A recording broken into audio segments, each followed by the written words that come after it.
নিমাই চাঁদ পীরজাদা নিম চাঁদ পিসাব নিমাই চাঁদ পিসাব বের করছে। কি বুঝতে পারছেন না? নিমাই চাঁদের বেটা ওর পীর হতে মন গেছে, সেটা চুম্বরে বসে আছে, পীর হবে।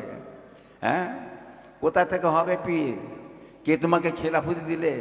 পীরের ইজাজত ছাড়া পীর যদি খেলাফত না দেয়, যদি নিজের মন গড়া পিসাব হয়, ওর ইমান চলে যাবার আশঙ্কা আছে। বলুন নাউজুবিল্লাহ। ওলিদের সামনে, নবীদের সামনে, পাইগম্বরের সামনে কোনো রকম মন্তব্য করা যাবে না। কাফের কাফের, নিমাই চাঁদের পোতা কাফের। কথা বুঝলেন না? আজকে পীর হওয়াদের চুম্বুর বলে আছে, সস্তা, যাকে তাকে মানুষ পীর বলে ফেলবে। এত সহজে নাকি বাবাজিরা?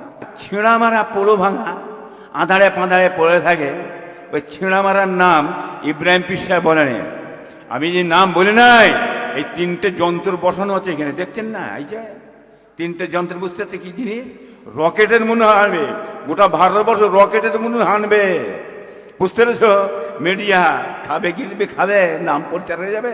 না না, ওই পোলো ভাঙা ছিঁড়া মারা নিমাই চাঁদ, তারা চাঁদ, কালা চাঁদ, ওসবের নাম আমি দিই না, ফেলে দিয়েছি। ওসব নাম আমার মধ্যে বেরোয় না।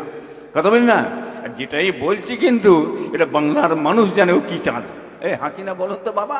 হ্যাঁ, হিন্দু থেকে বাবা ছিল, বাবা কি হয়েছে বুঝতে পারছেন না? এত সহজ ভাববেন না। ইজ্জতকে দেয়। হ্যাঁ,